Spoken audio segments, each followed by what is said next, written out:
Aqui, a Físico-Química 3, Propriedades Elétricas das Moléculas, parte 3, parte final. Já estava com saudade de vocês, mas vamos seguir o barco. Viemos discutindo aqui o quanto que essas propriedades elétricas, elas nos ajudam a entender a nível molecular como a estrutura da molécula influencia algumas propriedades até macroscópicas. Hoje a gente vai ter um pouco mais essa questão, um pouco até mais macroscópica, vocês vão enxergar um pouquinho mais isso. Então, como que a distribuição dos elétrons na molécula afeta o momento de dipolo, aquilo que nós vamos chamar de polarizabilidade, vamos discutir hoje, e constante dielétrica também.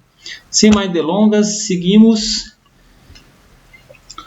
Polarizabilidade. Lembra lá que no começo da aula passada eu comecei a falar de polarização? Você tinha uma molécula polar, como o CO2, por exemplo, aplicava um campo elétrico entre ela, criava um momento de dipolo induzido, porque havia a distorção daquele campo, daquela nuvem eletrônica, ao redor da molécula.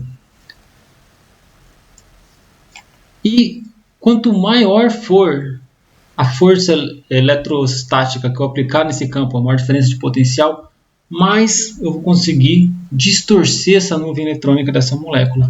E existe uma constante de proporcionalidade nessa distorção, essa constante de proporcionalidade alfa, que nós chamamos de polarizabilidade. Então ela nos dá uma informação de quão suscetível é a nuvem eletrônica de uma dada molécula frente a um campo elétrico aplicado. Então, como assim? Se eu aplicar o mesmo campo de energia E em duas moléculas diferentes e uma delas distorcer a nuvem eletrônica mais com a outra, vai querer dizer que essa molécula é mais polarizável do que a outra. Então, a sua nuvem eletrônica é mais suscetível a esse campo elétrico aplicado do que de uma outra molécula. E o momento de dipolo molecular e a polarizabilidade molecular vão determinar em grande parte as interações intermoleculares das substâncias, especialmente que não contêm ligação hidrogênio. A gente vai discutir nos nossos próximos tópicos, interações intermoleculares. Essa polarizabilidade e o momento de dipolo vai ser muito importante para a gente discutir. Note que a molécula mais polarizável ela tem um momento de dipolo induzido muito maior do que aquele momento de dipolo induzido da molécula menos polarizável. Está na dúvida? Recorda lá na aula passada o que é o momento de dipolo induzido. Bem, íons são polarizáveis? E um íon pode polarizar o outro íon? A resposta, obviamente, é sim. Nós vimos isso na aula passada, como que o íon sódio mais polarizava o íon cloreto. Então, sim. E de que forma? Olha só. Temos aqui uma série de cloretos sendo polarizado por alguns cátions. E por que o alumínio 3+, nossa, está errado aqui, ele induz uma polarização maior no cloro?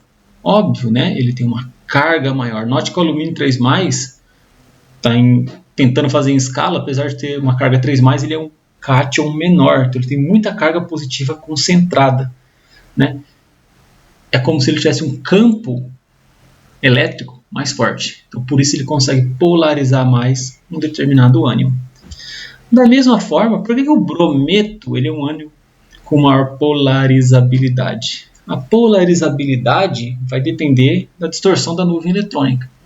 Quem é maior aqui? Flúor, cloro ou bromo? O bromo é uma molécula maior. Se ela é maior, aqueles elétrons que estão na última camada de valência, eles vão estar mais distantes do núcleo do átomo, correto?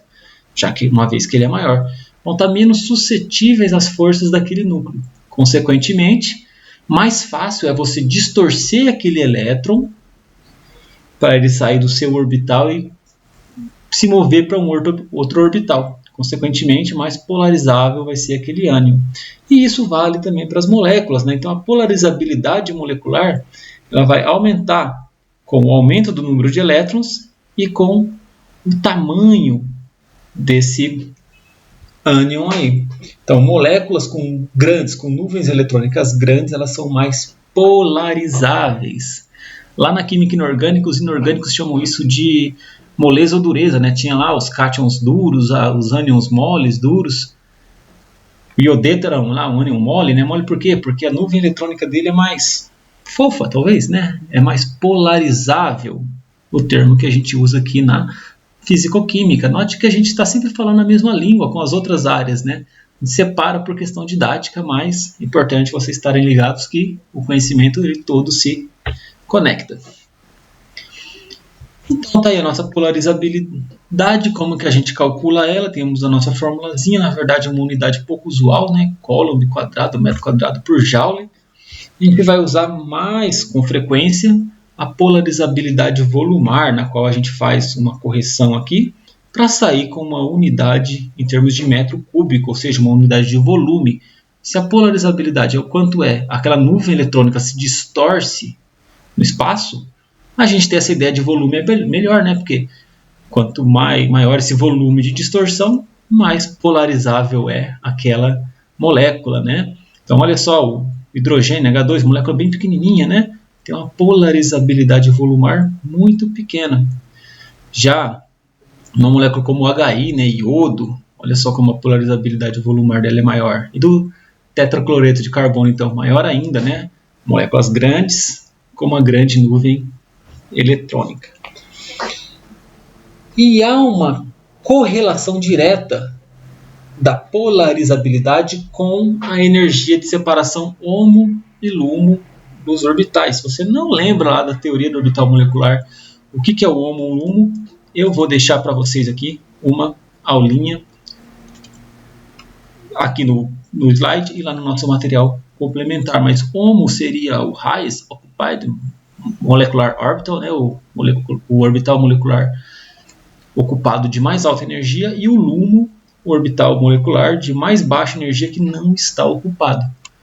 Se eu estou distorcendo a nuvem eletrônica, esse elétron está indo para algum lugar, certo? E o único lugar que os elétrons podem se localizar é exatamente nos orbitais, certo?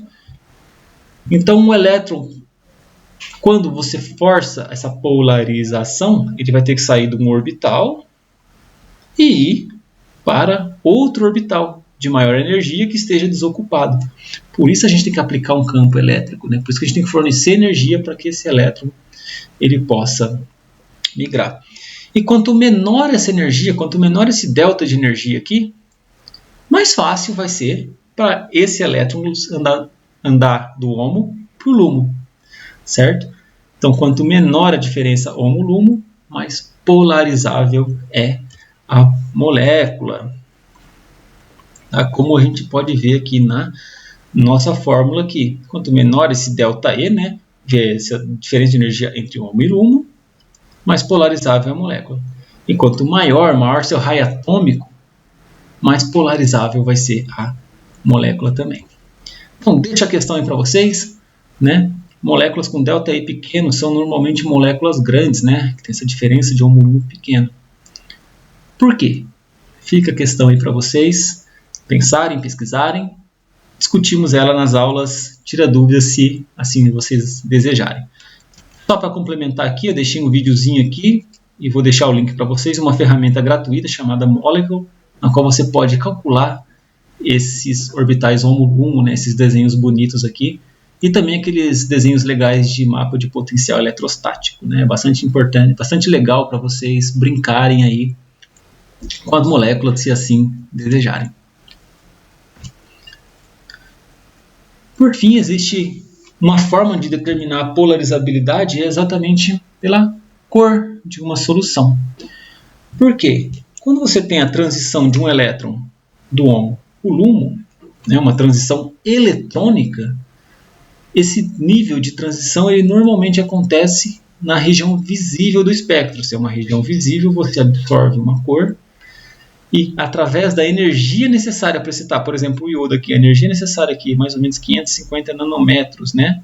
O comprimento de onda, ele vai ter uma energia específica, você consegue através dessa energia específica determinar a polarizabilidade de uma molécula. Mas mais uma curiosidade, né? Aqui vocês tinham que ter um pouco mais do conceito de espectroscopia para a gente discutir mais a fundo.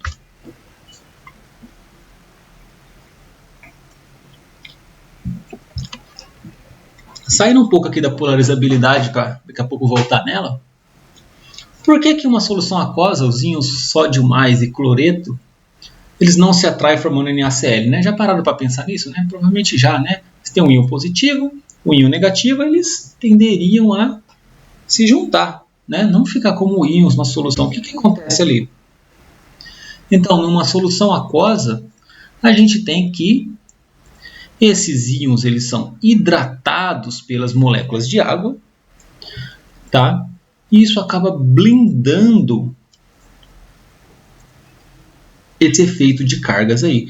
Note aqui que interessante a orientação das moléculas de água. Olha só, você tem um cátion positivo, note que o oxigênio está se orientando mais em direção ao cátion positivo, enquanto aqui a gente vê os hidrogênios se orientando mais em direção ao ânion negativo, né? Ânion negativo, cátion positivo, meio pleonasmo, mas enfim. Mas por que isso? Lembra lá da nossa primeira aula que o oxigênio ele tem uma carga parcial mais negativa, então ele vai se direcionar em função do nosso cátion. Mesma coisa que para o hidrogênio, que tem uma carga parcial mais positiva, então vai se direcionar em relação ao nosso ânion. Se a gente fosse olhar num modelo aqui bem aproximado, então a gente tem Na+, Cl-, e que as moléculas de água elas se orientam, né? Como a gente viu lá na polarização, de forma que a porção positiva das moléculas de água elas fiquem direcionadas à carga negativa e as porções negativas das moléculas de água direcionadas à carga positiva. Bem, vem lá da lei de Coulomb que a gente tem duas cargas pontuais, lembra lá, positiva e negativa, e vai ter um campo elétrico de atração entre essas duas espécies aqui, correto? Carga positiva, o campo elétrico lá saindo em direção à carga negativa. E a gente vai ter, então, um potencial de atração. Se a gente não tem nada aqui nesse meio, né, a atração entre essas duas cargas vai ser muito grande. Mas se a gente colocar algo aqui nesse meio, como a água, que cria esses dipolos polarizados aqui, a água vai atenuar essa atração eletrostática, certo? Por um fator que depende de 1 sobre epsilon. A gente vai discutir o que é esse epsilon aí. Né? E qual que é o nome dessa propriedade que permite essa atenuação entre duas cargas? Tá?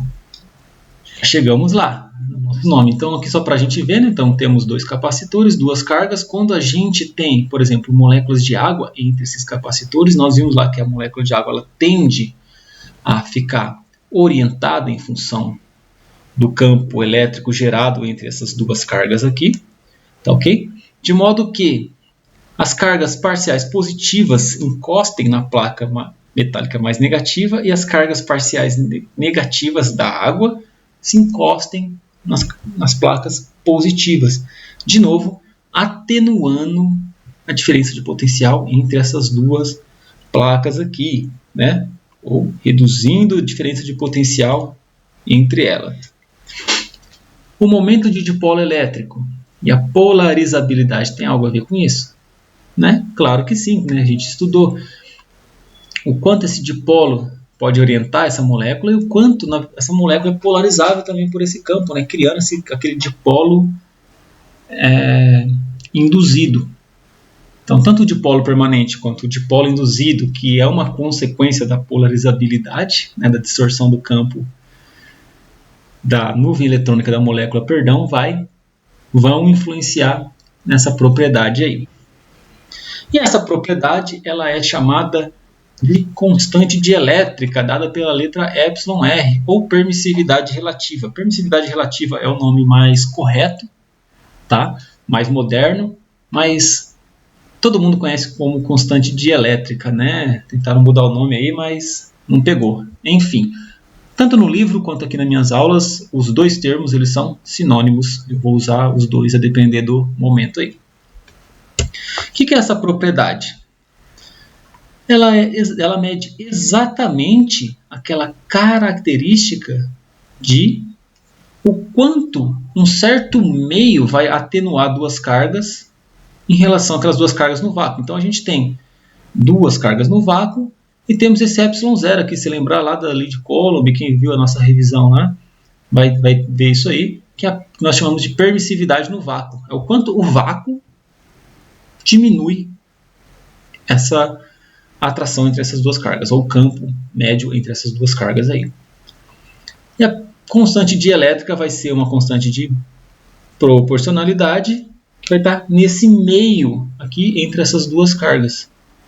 Então, nós vamos chamar de permissividade no meio, ou permissividade relativa. Por quê? Por que relativa? Porque a gente sempre vai comparar ela com a permissividade no vácuo, de modo que a constante dielétrica, que a gente vai ter tabelado, vamos ver no próximo slide ali, seja adimensional. Uma coisa um pouco mais fácil da gente enxergar, tá? Porque a gente divide uma propriedade por outra, assim a gente tira as dimensões aí de unidades. Então, a constante dielétrica é a propriedade responsável pela descrição do comportamento dielétrico. E por isso é possível explicar o aumento da capacidade de um capacitor e também o índice de refração de materiais transparentes. Índice de refração? Vamos chegar lá. A constante dielétrica é adimensional. Então aqui vemos algumas constantes dielétricas para algumas moléculas. A do vácuo é 1, por quê? Porque a gente divide ela por ela mesma, né? A do ar, a 1 atmosfera, praticamente igual a 1. Tá? E ela vai aumentando aqui. A da água, por exemplo, uma constante dielétrica de 78. Né? Formamida 110. Olha do etanol. 24, né? Cerca de 3 vezes menor do que a da água. Isso quer dizer o quê? Se você tem duas placas aplicando um potencial positivo e negativo, você tem água aqui no meio, a água consegue atenuar muito melhor essa carga devido ao seu momento de dipolo, a sua polarizabilidade, do que o etanol. Então, a água consegue separar cargas, no caso, por exemplo, o NaCl, muito mais eficientemente do que o próprio etanol. Por quê? Né? Porque a água atua como um dielétrico, ela anula, né, ou minimiza, na verdade, essas cargas positivas e negativas que o NaCl tem, né, o Na mais e o Cl- tem, esse potencial de atração entre elas. A água ela blinda muito melhor essas cargas do que o etanol, que tem uma constante dielétrica muito menor. E isso explica, né, por que a água, o NaCl é solúvel em água, não é solúvel em etanol, né? Em etanol essa blindagem é muito pequena, então o Na+ se junta com o Cl- forma o NaCl sólido e ele precipita. E existe sim uma relação com a polaridade, com o momento de dipolo dessas moléculas, mas ela não é muito linear, né? A gente pode observar aqui na nossa própria tabela isso daí. Enfim, como as forças intermoleculares são elétricas, né? A constante dielétrica de um dado solvente afeta tanto a constante de equilíbrio quanto a constante de velocidade da reação. Então, lá em química orgânica, você vai fazer uma reação, porque às vezes a gente muda o solvente de água para etanol, você está mudando a constante dielétrica do seu meio, vai transportar menos carga, vai transportar mais carga, né? A interação entre essas cargas vai ser maior ou menor, isso vai deixar a sua reação mais rápida ou mais lenta, vai favorecer produto 1 ou produto 2, né? De novo, tudo conectado. Não deixem sempre de pensar de modo holístico toda a disciplina que a gente vai vendo aqui um pouco mais fragmentada. Tá ok? Uma aplicação muito legal é a precipitação de moléculas de DNA com etanol. Né? Então, o nosso DNA lá, temos os nucleotídeos, que são espécies mais apolares, e uma cabeça fosfato bastante polar. Então, o nosso DNA ele vai ser solúvel em água. Né? Graças a Deus, né? Aí a gente consegue viver. Só que, se eu adicionar um etanol, uma mistura água-etanol, junto com sal, a água vai preferir solvatar o sal, enquanto o etanol vai preferir solvatar essas moléculas de DNA que tem essa porção apolar grande. Discutimos um pouco melhor ao longo da nossa disciplina aqui, esse efeito. Tá? Mas a gente consegue Enfim, uma solução aquosa que tem o DNA, a gente adiciona sal, adiciona etanol, consegue separar o DNA para a fase etanólica, enquanto o sal vai para a fase aquosa. Deixei um vídeo aqui extremamente simples, você tirar DNA do morango ou de qualquer outra fruta, dá para tirar da nossa saliva também. É muito legal, rapidinho, você faz em casa. Acho que vale a pena conferir também. E especialmente depois procurar o porquê se adiciona sal, porquê se adiciona água, talvez o porquê se adiciona detergente, né? A gente vai ver nas aulas de item da físico-química de superfícies aqui a parte do detergente. Foquem talvez aqui entre esses dois aqui. Tá ok? Eu deixo a pergunta aqui então para vocês pensarem por conta própria, né? Por que a gente usa água, sal e etanol na solução? Pesquisem aí que vai ser importante aqui na nossa formação. Enfim, como a gente mede a constante dielétrica através de um capacitor, através da capacitância, que seria o quanto de carga a gente consegue passar entre esses dois capacitores aí. Se a gente tem um dado meio que não bloqueia a carga como o vácuo, a gente compara com um dado meio como a água, como o etanol, né, uma borracha que é um isolante, né, e faz uma simples relação entre isso daí para medir a capacitância. Deixei uma videoaula aqui para revisar a capacitância, caso vocês tenham interesse, tá ok?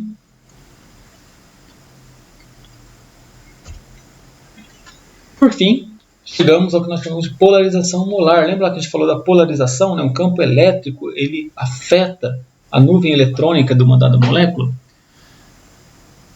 Há uma medida experimental para isso que nós chamamos de polarização molar. Essa polarização molar, ela pode ser dada tanto por uma polarização por distorção, quanto uma polarização por orientação. Vamos ver o que é cada um desses termos aí.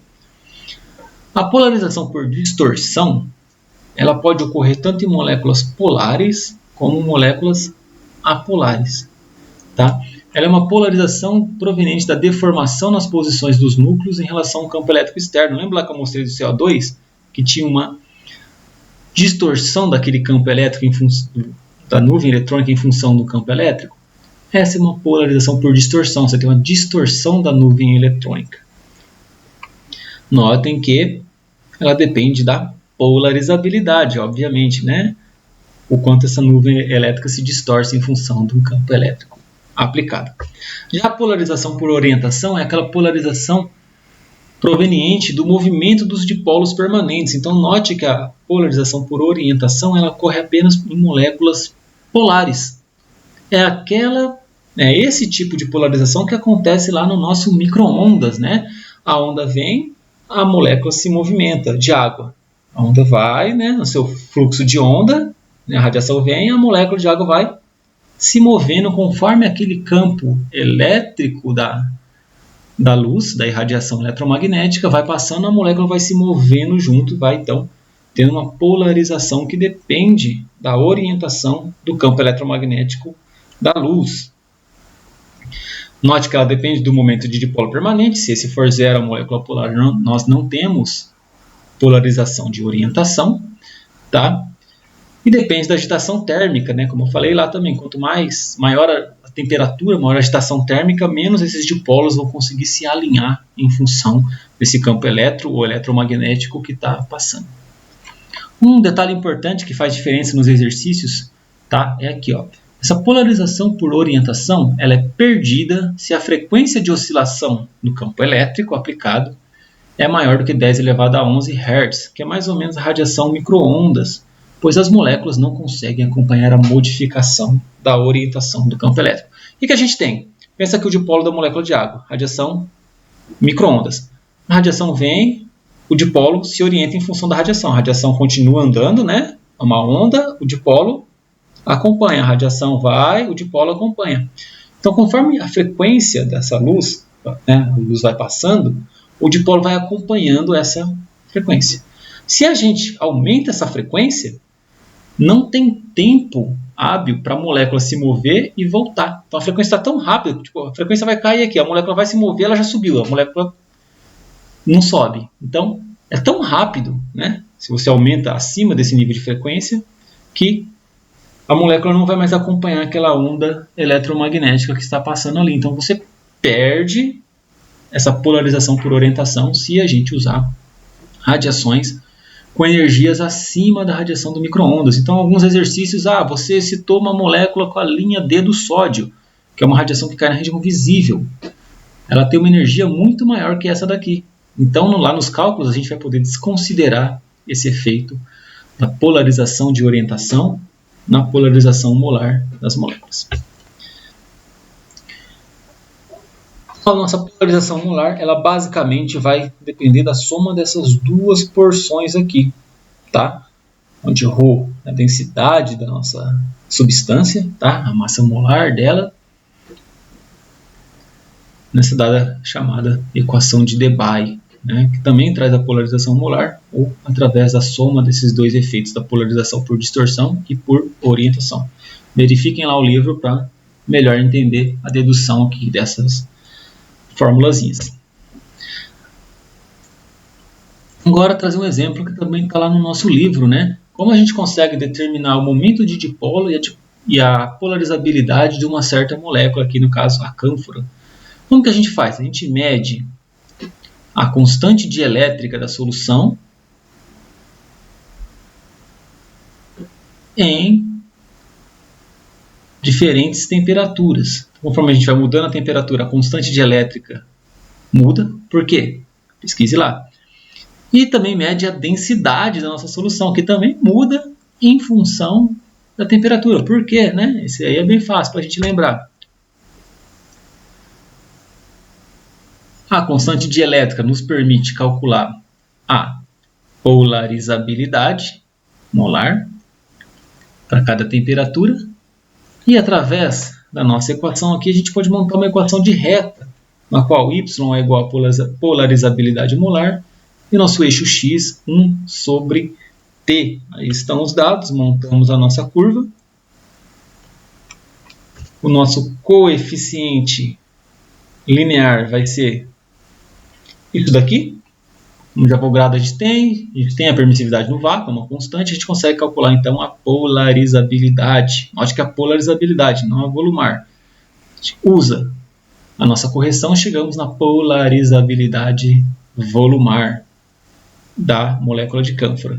Através do coeficiente angular, a gente chega no momento de dipolo permanente da molécula de cânfora. E assim, com essas propriedades, a gente consegue determinar várias outras propriedades, como reatividade, se isso aqui pode ser um bom solvente ou não, para uma dada reação, para um dado sal, e assim por diante. Dica do professor Diogo: faça você mesmo esse exercício na sua casa, construa essas tabelas, construa o gráfico no Excel, aprenda a fazer uma equação de reta. Isso aí pode pintar em alguns exercícios, quem sabe até na prova, né? Afinal, vocês vão estar em casa para fazer a prova. Por fim, temos uma equação um pouco mais simplificada, pensando em moléculas apolares. Lembrando que a molécula apolar ela não tem essa contribuição da polarização por orientação. Agora, por fim de verdade, refração da luz. Né? Mas o que a refração da luz tem a ver com o que a gente está discutindo aqui? O que é a refração da luz?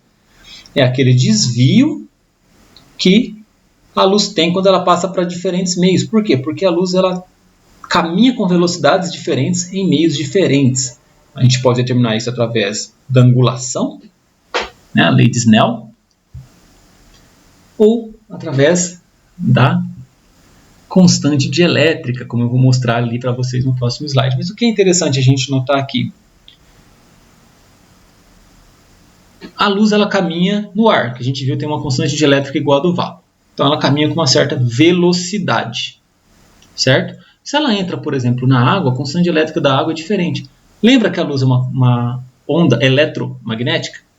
Então essa componente elétrica da água da luz, é ligeiramente atenuada quando ela entra na água, diminuindo a velocidade dela naquele meio. Como que é o nosso processo de visão? A luz vem, bate aqui na camisa verde do professor, vai para a câmera e entra nos olhos de vocês. Então tem uma velocidade com que a luz está se deslocando nesse meio aí. Se essa velocidade muda de um meio para o outro, a gente enxerga isso de forma diferente, ou de forma ligeiramente distorcida, né? Parece que o nosso lápis está quebrado aqui. O índice de refração ele pode ser relacionado com a constante dielétrica do meio, especialmente ela funciona muito bem para substâncias apolares, tá? E aí, através da equação de Clausius-Mossad, que a gente viu no slide passado, a gente consegue, por exemplo, determinar, né, a constante dielétrica do meio e, consequentemente, o índice de refração. Ou sabendo o índice de refração, a gente pode calcular a constante dielétrica do nosso meio. Através da constante dielétrica, a gente pode calcular, por exemplo, a polarizabilidade daquela molécula que compõe aquele solvente, que compõe aquele meio. Uma forma de medir o índice de refração através de um refratômetro, tipo um refratômetro de AB, né, parece um microscópio. E vamos dar uma olhada aqui, índice de refração. Então, no ar, ele é igual a 1. Né, veja que não tem também unidades. A água, 1,33, e a gente vai crescendo aqui. Tá ok? Note que o índice de refração, além de depender do meio em si, ele depende também da cor. Antes disso, note aqui, ó, a água tem 1,33, o etanol 1,36. Se a gente fosse seguir exatamente aqui pela constante dielétrica, né, o da água deveria ser maior do que o do etanol. Então, essa relação realmente é válida para substâncias apolares. A gente pode fazer algumas aproximações aí. Mas também esse índice de refração muda conforme a cor da luz que a gente está utilizando. Lembrando, a cor ela é proporcional à energia, né? A frequência, consequentemente, a energia daquela onda. Então, nas luzes visíveis, a luz vermelha é a luz que tem menos energia. Consequentemente, ela é a luz que vai ter menos refração em cima de um cristal em referência à luz azul. E por que isso é importante? Se o índice de refração, por exemplo, do vidro é maior do que da água, a luz ela se espalha mais quando ela encontra o vidro do que quando ela encontra a água, correto? Né? Esse desvio da luz, esse desvio que a gente vê da luz aqui, vai ser maior para a luz atravessando uma glicerina, por exemplo, do que atravessando a água. A mesma coisa, se a gente usar uma luz azul, o desvio ou espalhamento que essa luz vai ter vai ser muito maior do que em relação à luz vermelha. E aqui a gente tem alguns efeitos interessantes para a gente finalizar. Tá? Por que o nosso céu é azul? Se o Sol ele emite radiação em todos os comprimentos de onda aqui, todas as cores. Nosso céu não é branco. Porque a luz azul é aquela que, quando chega na nossa atmosfera, é a que mais se espalha. Né? Ela vem lá no espaço, vácuo, chega na nossa atmosfera, ela encontra ali um meio que tem um índice de refração ligeiramente diferente e se espalha muito mais no azul. Por que não a gente não enxerga violeta? Porque violeta é uma cor que a gente não enxerga, né? Ultravioleta. Se espalha mais no azul. Então, o céu fica azul porque essa é a cor mais espalhada. Olha que legal. Outro exemplo, né? Não sei se já viram aquelas piscinas que tem um monte de LED que fica piscando de algumas cores. Quando você irradia a piscina de azul, ela fica linda, né? Se o LED fica vermelho, você não consegue nem enxergar direito lá o fundo da piscina, nem enxergar direito a cor. É bastante esquisito. Exatamente por isso. O quanto uma cor é espalhada em função da outra. Deixei aqui mais um vídeo. Esse vídeo é muito legal desse canal Manual do Mundo, que é um canal muito legal. Mostra aqui como uma solução pode entortar a luz. Exatamente essa questão do índice de refração. Note que aqui o nosso amigo Iberê está usando um LED verde, que a gente consegue ver melhor. Se você tentar fazer em casa e tiver aqueles mostradores de slide que seja um LED vermelho, o efeito vai ser muito menor, porque ele vai espalhar menos. Então está aqui o nosso link. E para finalizar nossa aula, né, o índice de refração pode refutar teorias do terraplanismo? Veja aqui no nosso material suplementar, que ele vai dar uma explicada do porquê que sim, tá? Leia com esses olhos da nossa última aula aqui. E a gente também consegue entender por que o céu é azul, mas durante o pôr do sol o nosso céu é vermelho. Se ficarem com dúvidas, discutimos um pouco melhor na próxima aula. Não sejam terraplanistas, por favor, sejam conscientes e científicos. Um abraço.